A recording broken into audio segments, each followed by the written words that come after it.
Good morning, student. In the previous class, I taught you how to play chess, and today I am going to teach you how to play carom. Look carefully. Carrom board या finger billiards कैसे खेला जाता है? Carrom board को finger billiards भी कहा जाता है। गेम 2 प्लेयर्स सिंगल्स या 4 प्लेयर्स डबल्स खेल सकते हैं। सिंगल में प्लेयर्स एक दूसरे के ऑपोजिट बैठते हैं। डबल्स में पार्टनर प्लेयर्स के एक दूसरे के ऑपोजिट बैठते हैं। कैरम बोर्ड खेलने के लिए क्या क्या जरूरी होता है? एक carrom board, 9 black disc, 9 white disc, 1 red disc जिसे क्वीन कहते हैं। डिस्क को कैरम मैन भी कहा जाता है। 1 व्हाइट स्ट्राइकर डिस्क। चलिए बात करते हैं कैरम बोर्ड के डिजाइन के बारे में। कैरम लकड़ी का एक स्मूथ और फ्लैट स्क्वायर बोर्ड होता है। इसके हर कॉर्नर में सर्कुलर होल होते हैं और हर होल के नीचे पीसेस को कैच करने के लिए एक नेट होता है। एक सेंटर सर्कल होता है। सेंटर सर्कल के पास एक आउटर सर्कल होता है। कैरम मैन को आउटर सर्कल के अंदर अरेंज किया जाता है। चारों साइड में बेस लाइन्स होती हैं। हर बेस लाइन के एंड में सर्कल्स होते हैं जिनको बेस सर्कल कहा जाता है। कैरम बोर्ड पर 4 डायगोनल एरो लाइंस होती हैं जो चारों होल्स की तरफ पॉइंटेड होती हैं। डायगोनल लाइंस फाउल लाइंस होती हैं। स्ट्राइक करते टाइम स्ट्राइकर डायगोनल लाइंस को टच नहीं कर सकता और आप स्ट्राइक करते टाइम लाइन को क्रॉस भी नहीं कर सकते। खेलने का पर्पस। कैरम का बेसिक ऑब्जेक्टिव स्ट्राइकर को फिंगर के साथ क्लिक करके किसी भी कैरम मैन को चारों में से एक होल में डालना होता है। गेम का एम पहली 9 कैरम मैन को क्वीन के साथ अपने ओपोनेंट से पहले कलेक्ट करना होता है। गेम का सेटअप। क्वीन को कैरम बोर्ड के सेंटर में और 6 पीसेस को व्हाइट और ब्लैक ऑल्टरनेट ऑर्डर में क्वीन को सर्कल करते हुए रखा जाता है। सर्कल के बाहर की साइड बचे हुए 12 पीसेस को white and black alternate order में रखा जाता है। पैटर्न ऐसा होना चाहिए कि व्हाइट पीसेस का वाई फॉर्म हो, क्वीन सेंटर में होनी चाहिए और ऊपर के 2 सेगमेंट्स पॉकेट्स की तरफ डायरेक्टेड होने चाहिए। अरेंजमेंट आउटर सर्कल के बाहर नहीं आनी चाहिए।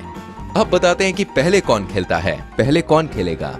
आप कॉइन को टॉस कर सकते हैं या कि आपके ओपोनेंट ने किस हाथ में प्लेइंग पीस को होल्ड किया हुआ है। स्ट्राइकिंग के बेसिक रूल्स। प्लेयर की कलाई या बाजू के अलावा बॉडी का कोई भी पार्ट कैरम बोर्ड के साथ टच नहीं होना चाहिए। प्लेयर अपने दोनों हैंड्स में से किसी भी हैंड के इंडेक्स, मिडिल या दोनों फिंगर्स का यूज करके स्ट्राइकर को स्ट्राइक कर सकता है। बैकवर्ड शॉट्स के लिए थंब का यूज किया जा सकता है या फिर बेस लाइन के साथ टच कर रहे पीसेस को स्ट्राइक करने के लिए रिबाउंड शॉट्स का यूज किया जा सकता है। चलिए अब बात करते हैं फाउल्स और पेनल्टीज के बारे में। जब किसी प्लेयर का फाउल होता है तो उसका टर्न खत्म हो जाता है और तुरंत पेनल्टी भी दी जाती है। पेनल्टी के तौर पर एक पॉकेटेड पीस को सर्कल में कहीं भी प्लेस करना पड़ता है।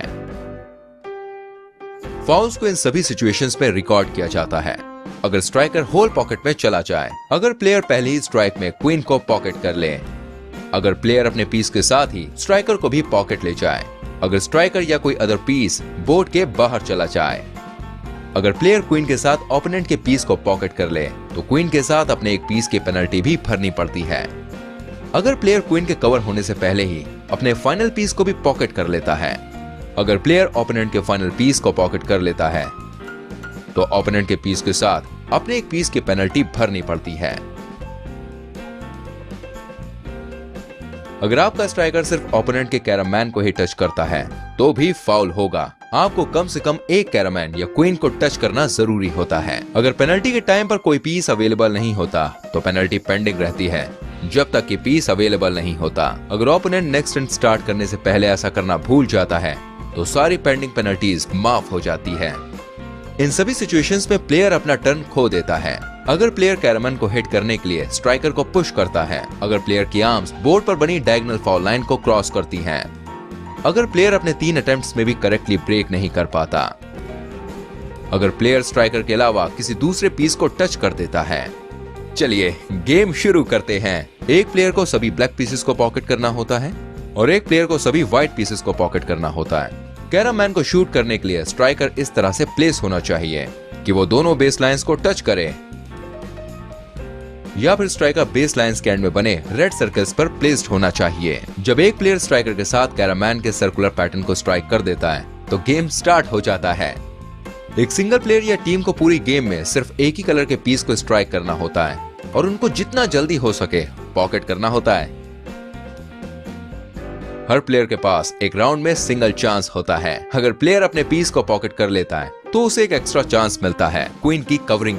एक प्लेयर क्वीन को तभी पॉकेट या कवर कर सकता है अगर उसने ऑलरेडी अपने कलर के एटलीस्ट एक पीस को कवर कर लिया हो। क्वीन के पॉकेट होने के बाद उसे कवर करने के लिए उस प्लेयर को अपने किसी एक कैरम मैन को पॉकेट करना होता है। अगर प्लेयर ऐसा नहीं कर पाता है तो उस क्वीन को फिर से सेंटर में प्लेस करना पड़ता है। अगर प्लेयर एक ही टर्न में क्वीन के साथ ही अपने पीस को पॉकेट कर लेता है तो ये माना जाएगा कि उसने क्वीन कवर कर ली है। गेम को कैसे जीता जा सकता है? गेम के एंड में बोर्ड पर बचे हुए ओपोनेंट के हर पीस पर विनर को एक स्कोर मिलता है। क्वीन को करेक्टली कवर करने वाले प्लेयर के एक्स्ट्रा 5 पॉइंट्स ऐड होते हैं। गेम टोटल 29 पॉइंट्स या 8 बोर्ड्स में खेली जाती है। Okay children, if you have any queries, you can ask me. Thank you.